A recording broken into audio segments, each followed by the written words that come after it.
Good morning, Brew Daily Show. I'm Neal Fryman. And I'm Toby Howell. On today's pod, we'll talk about the global ramifications of the war between Israel and Hamas. Then, for the third time in 54 years, a woman has won the Nobel Prize in economics. We'll tell you all about Claudia Golden's research right after this. It's Tuesday, October 10th. Let's ride.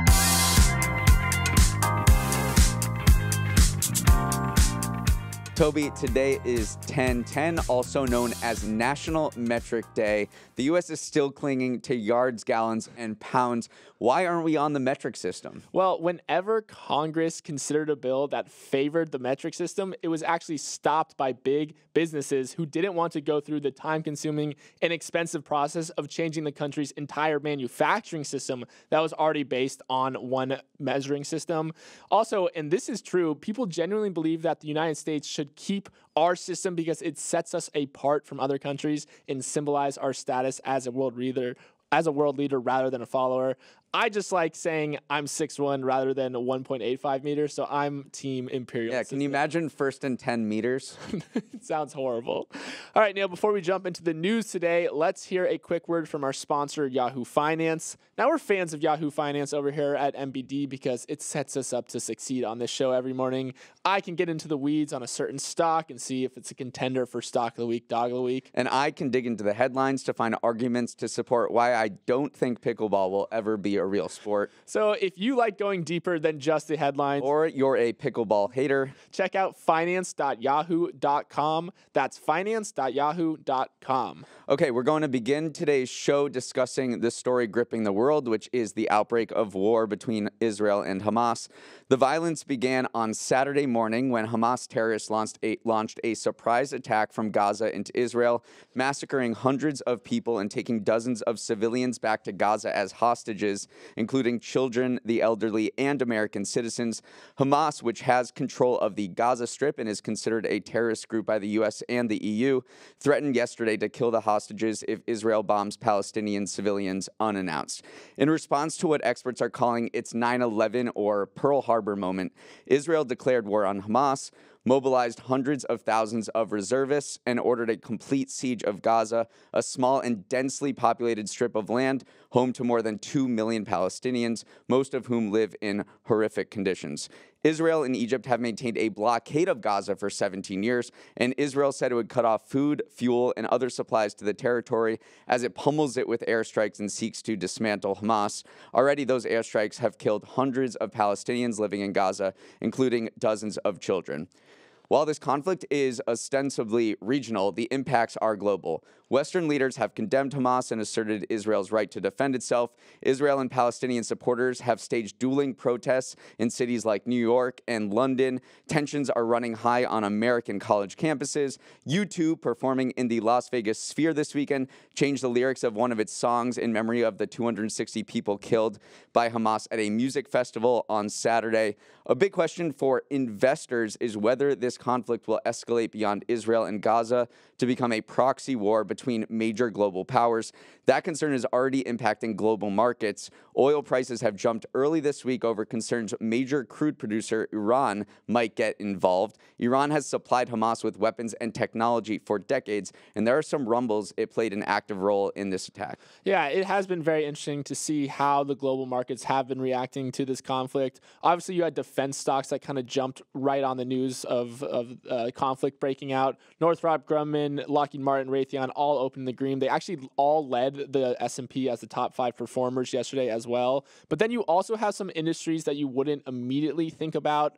Obviously, we talked about the oil and defense, but there's also fertilizer markets. Stocks jumped because there's a port just north of Gaza that's kind of a key hub for fertilizer exports. So as much as 3% of the global potash fertilizer, which is a potassium-based fertilizer, comes kind of out of that area. So it is interesting to see how not only is it the markets that you would immediately think about, oil and defense stocks, you also have some of these other, it reminds me of when war broke out in Ukraine, the grain markets kind of were thrown into whack. So there are these other secondary like commodities that flow through these regions that you wouldn't necessarily think about. Yeah, I want to talk about Iran for a second and its impact on oil and other things. Iran has backed Hamas for a long time, and what's happened in Israel in that region is Israel has normalized a lot of their diplomatic and economic relationships with its former enemies, countries like the UAE and other countries in North Africa that it had not had diplomatic or economic ties with. Israel is a major economic power. So are Gulf states like the UAE. They've become closer together, and there was a push by the U.S. to normalize economic relations and diplomatic relations with the Saudis, which would be this huge partnership that had been deemed unthinkable for decades. Iran and Saudi Arabia do not get along, and the theory here is Hamas attacked with the support of Iran to derail that U.S.-led deal to normalize relations between the U.S. and Saudis, and that sort of those negotiations appear to be put on ice because of this. The other angle I want to talk about too is the misinformation that was potentially spreading on mostly Twitter over the weekend. A lot of people were going to Twitter for real-time updates about the conflict, but it was kind of a bit of a disaster because remember, Elon ditched the former verification system that gave blue checks to people who were verified people, reporters, people you could trust for information, but now anyone can pay for it. So there was a lot of misinformation circulating. A fake White House press release at one point was making the rounds. And then at one point, Elon himself directed people to an account that was known for spreading misinformation. So it was kind of this come to like, oh my gosh moment for Twitter. It used to be this very reliable place to get real-time updates, and suddenly in one of the more real-time evolving conflicts of the Elon era, it did not perform very well. And these open source intelligence researchers who were so instrumental in bringing us information in real time for things like the war in Ukraine and other conflicts around the world are spending most of their time not geolocating important events, but fact-checking debunked videos from 3 or 4 years ago. So it is a huge problem, and Elon has definitely not helped because he also directed Twitter users to 2 accounts that are known for spreading disinformation and being anti-Semitic. So he's not helping his cause at all as being a reliable platform. A lot of people went to Meta's rival Threads over the weekend, but that is still yet to produce. It still has yet to show itself as a reliable news social platform, because Instagram and Meta, the leaders themselves, have said that news is not something they want to prioritize. So this is a conflict that appears to be going on for weeks and months, and the fallout will be huge and global. Neal, let's move on to our next story. Now, we know that some of you listening to this are coming off a long weekend, and 3 days is a long time in the world of business news, so we are going to do a little recap for anything you might have missed to get you back up to speed. Neal, you won the pregame competition of who can recite the most digits of pi, so lead us off first with our story that we missed from the weekend. All right, so the leaves have just started to turn color, but the holiday shopping season has already kicked into high gear. Not to stress you out or anything. Amazon, Walmart, Target, Home Depot, Best Buy, and other big retailers are launching their holiday mega deals this week to help you knock out your gift buying way before Black Friday. Holiday shopping creeping earlier in the calendar has been happening for years, but COVID and the surge in e-commerce put an end to the idea that you should wait until after Thanksgiving for purchasing gifts. Another culprit of this shopping creep is, of course, Amazon, which has decided to do another Prime Day event for holiday shopping in October that starts today. And that, of course, means that everyone else has to follow in Amazon's footsteps and move their sales earlier in the year. Spreading out holiday purchases may be what consumers want, though, as budgets tighten up from inflation, student loan repayments, depleted savings reserves, and everything else we've talked about on this podcast for weeks. It's such a vicious cycle. As soon as one retailer, mainly Amazon, moves their Prime Day or their holiday sales period earlier, then the others have to react. So I swear that next year we're going to be doing our Christmas shopping in July, because it's just this never-ending cycle of people moving ever earlier. All right, Neal, for our next story, I want to tell the people about the 23andMe data breach that happened last week. More than 7 million customers had their data exposed, with those of Ashkenazi Jewish ancestry specifically targeted. The hackers then turned around and listed the data for sale, asking between $1 and $10 per account from buyers. The hackers reportedly got access to the data by credential stuffing, which is when you get login information from one site or leak, then kind of bulk test them out on other sites sites to see what you can dig up. Neal, cyber attacks have been a theme in recent months, but anytime there's genetic data involved, it's definitely concerning. Yeah, the problem here, the reason they seem to be able to get so many accounts information without actually hacking 23andMe, because 23andMe said, look, they didn't hack us. They used this credential stuffing method, is this feature called DNA Relatives, which allows you to share your genetic information to the public, essentially, to find any matches for relatives. So what makes 23andMe useful in some cases also exposes it to other security problems. So they were telling people also back up, do you use two-factor authentication, and then also don't use the same password for all these sites. So Neal, no more Morning Brew Daily 1 2 3 4 out of you. It did make me think of the fact that I use the same password for everything, and that's how they were compromised. Okay, you might notice your local Walgreens is closed today, and that is because hundreds of pharmacists and pharmacy staff have walked off the job in protest of working conditions. The protest has led to store closures in certain states, but the company said the majority of its 9,000 locations remain open for business. Still, the walkout is a pattern of pharmacy employees saying enough is enough. The Walgreens walkout was inspired by a similar action at CVS in Kansas City, which prompted corporate staff to fly in and pledge to help out workers there. The problem, pharmacy employees say, is that they've been set up to fail. There isn't enough staff on hand to complete the many tasks they're asked to do, from administering COVID and flu vaccines to filing hundreds of prescriptions, all while dealing with impatient and sometimes violent customers. They say they want more support from Walgreens, which acknowledges that staff are overworked. The most interesting part of this to me is that there's no formal union leader or anyone to kind of coordinate publicly this movement. So they've been doing it on platforms like Reddit, Facebook. They're just organizing it themselves to kind of say, listen, people, we are the front lines of healthcare. They really are. We're not getting the support that we need or deserve. All right, Neal, the final story in our weekend wrap-up segment is one I'm especially excited about because the men's world marathon record was broken this weekend in Chicago. Not only was it broken, it was demolished by over 30 seconds by a 23-year-old from Kenya named Kelvin Kiptum in just his third ever marathon.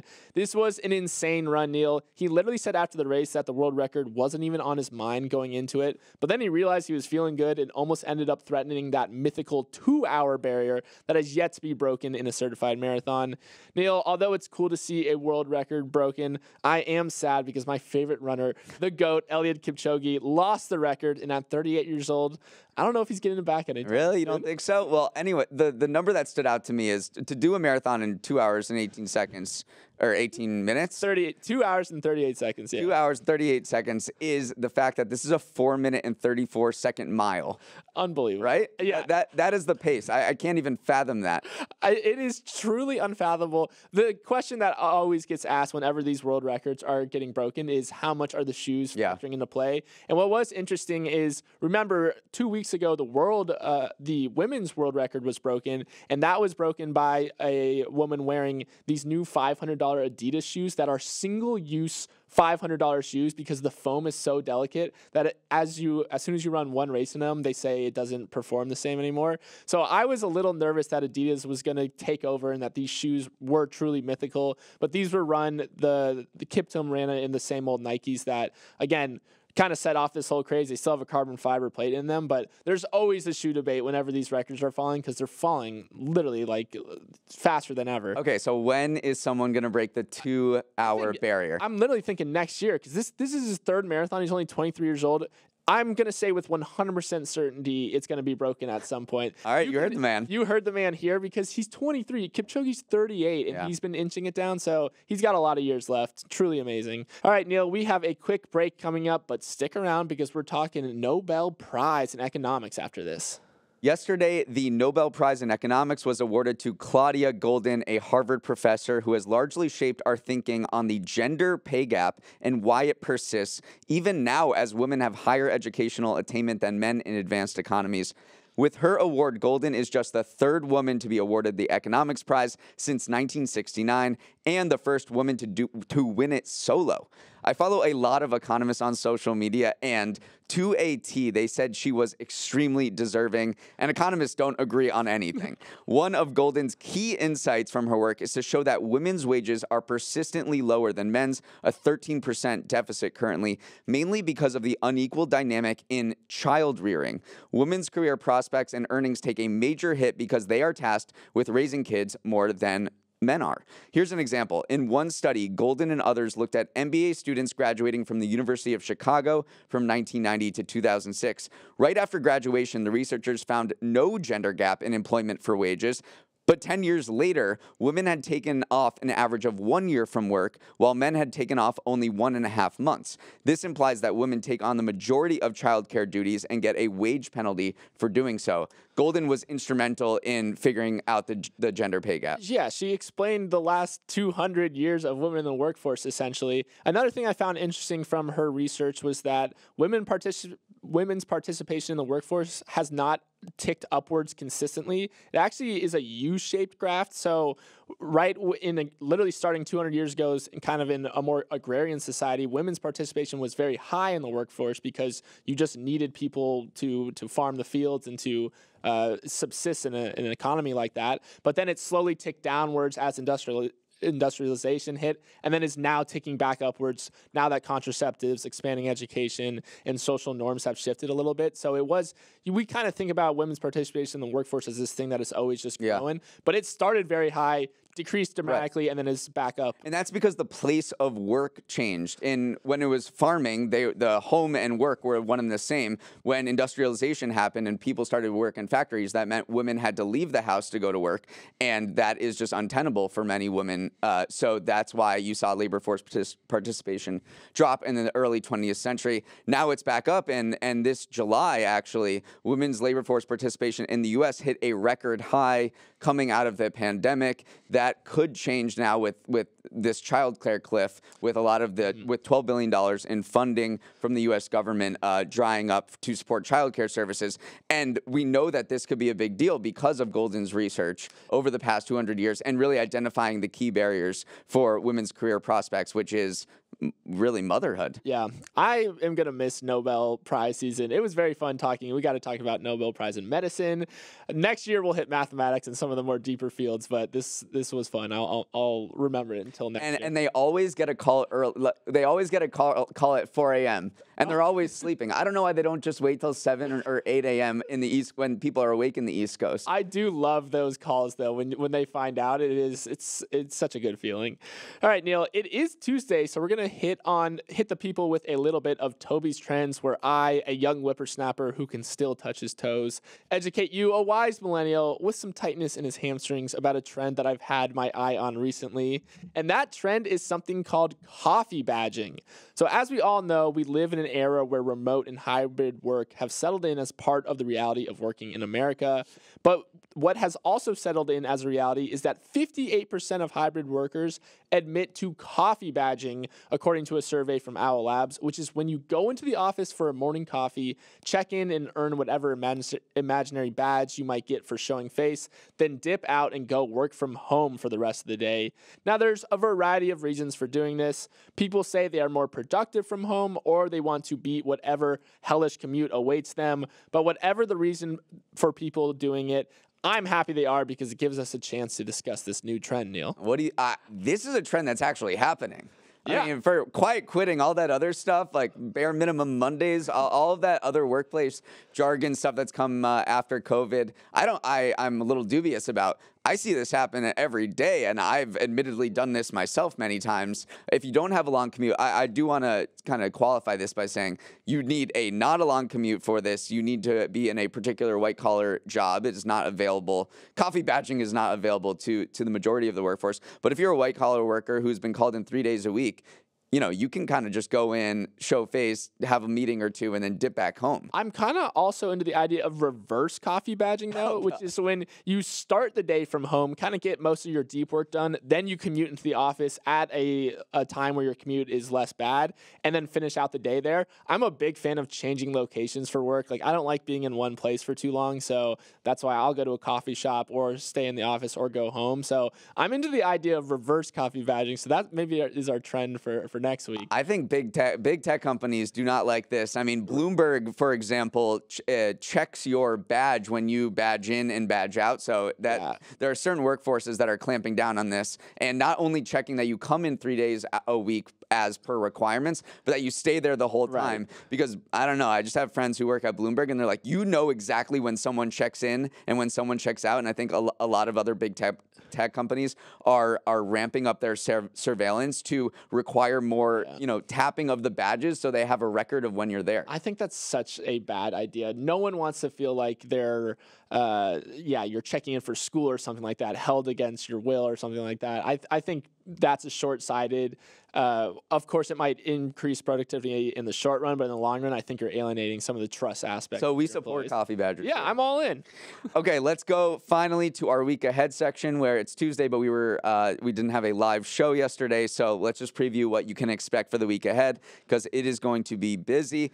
To start, let's skip ahead to Friday the 13th, when Taylor Swift's Eras Tour movie hits theaters around the world. Even though it wasn't originally intended as a movie, it could be one of the biggest box office hits of the year, considering that it has already sold a staggering $100 million in advance tickets globally. If Swift's movie meets expectations, and shocker, I'm going to guess it will cruise past Miley Cyrus's Best of Both Worlds as the highest grossing concert film ever. Toby, how have we not gotten tickets yet? We haven't. Or have you, and you just haven't told me? Yeah, I haven't told you. I set it up with my other podcast host. But I just wanted to give a shout out to Miley Cyrus here. That is a great trivia of what was the previous highest grossing concert film ever. Would never in a million years have picked Miley Cyrus. She was big. Well, now it's just going to be the number 2 after this weekend. Also this week, earnings season is back, because if you miss when we talk about corporate earnings on this podcast, you're in luck, because Pepsi, Delta, Domino's, and big banks headline the start of Q3 earnings season this week. The major themes will be how companies are responding to slowing inflation, a potential consumer spending pullback, and we'll probably hear a lot about AI too. As far as this week's reports are concerned, let's see if Pepsi mentions weight loss drugs like Wegovy. A number of analysts have warned that snack companies could take a hit as these appetite-suppressing treatments become more widely adopted. Yeah, we'll see how many times Ozempic/Wegovy is mentioned, but I also an interesting Domino's reports earnings next week, and I'm interested to see if their partnership with Uber Eats, remember, that was a big deal. See if they actually increase their footprint through that partnership. So get hyped for earnings. Yeah. The SBF trial also enters its second week today, and the start witness could take the stand as early as today. That would be Caroline Ellison, the former CEO of SBF's hedge fund Alameda Research, and his former girlfriend, Juicy. Her testimony could be damning for Sam. Yeah, this thing is just getting into the good part. Yeah. So I'm interested to see if we get any leaks or any quotes that come out of Caroline. What else we got this week? Sports fans can really have it all. The feast includes MLB playoffs, the WNBA finals, Rugby World Cup, the Cricket World Cup, and the start of the NHL regular season today, plus football, of course. We're in the span where there's 50 straight days of football on every single day. But I was watching rugby this weekend. Rugby's sick. I turned on Samoa versus England, and I saw one of the coolest plays I've ever seen, and I might be hooked on rugby. Rugby World Cup is going on in France, kind of the prelude to the Olympics next year. I don't know how many are infected with bed bugs. Oh, boy, yeah. Okay, also, ugly shoes hit Wall Street as Birkenstock plans to IPO on Wednesday at a valuation of up to $10 billion. What do you think Crocs is thinking? I'm Team Birkenstock, so maybe we should come in and wear our footwear of choice on the pod. I only wear just these sneakers every single day. Okay, on Saturday, people in the western U.S. will be in for an astronomical treat because of a Ring of Fire solar eclipse. What is the technical? Is Ring of Fire the technical term for this, or is there? No way. This is just the way that scientists brand it, so we all pay attention. But a solar eclipse is very cool. Either way, I don't think they need to brand it as a Ring of Fire, but it will get more people out. Also on Saturday, SNL returns for its first show since the writer's strike began. Pete Davidson will host with musical guest Ice Spice. Meanwhile, the writer's strike is officially over after Guild members overwhelmingly approved their new contract with the Hollywood studios. I love that SNL just went with Old Faithful Pete Davidson. Faithful. Yeah, can't go wrong. And Ice Spice, who's a new faithful. Probably the summer, the non-Beyonce Taylor Swift music star of the summer. Okay, that is a wrap on today's show. Hope you have a great Tuesday and do something special for 1010. As always, please write us at Morning Brew Daily at morningbrew.com. Let's roll the credits. Emily Milliron is our editor and producer. Samantha Velez and Raymond Liu are our associate producers. Uchenna Ogu is our technical director. Billy Menino is on audio. Now that I think about it, hair and makeup is the ultimate coffee badger. Devin Emery is our chief content officer, and our show is a production of Morning Brew. Great show today, Neal. Let's run it back tomorrow.